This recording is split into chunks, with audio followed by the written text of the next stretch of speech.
પાસે થોડાક અંજીર પડ્યા હતા, એ પણ મેં લઈ લીધા છે. એને એકદમ પાણી ઉપર મૂકી વરાળમાં બાફી અને સોફ્ટ કરી લીધા છે. અંજીર ઓપ્શનલ છે, તમારે નાખવા હોય તો નખાય. રીતની ખજૂર પાક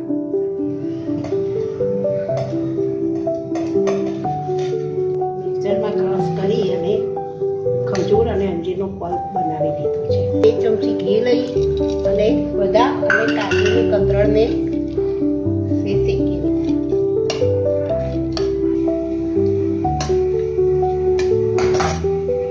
કાજુ બદામ શેકાઈ જવા એટલે થોડી ત્રાસ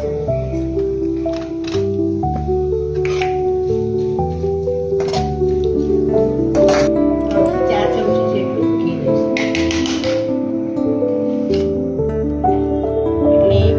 જે આપણે ખજૂર ને અંજીરને ક્રશ કરી નાખ્યા છે તેમાં નાખી દઈશું.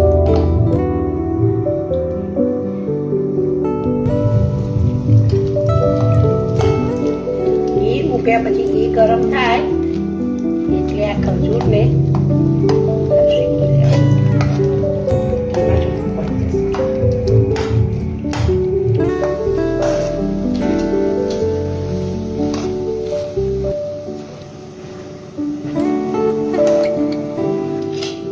કરેલી થાળીમાં આપણે એને છાડી દેવાનું.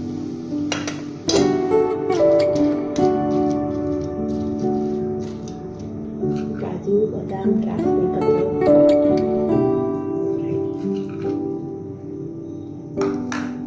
અને ઇલાયચી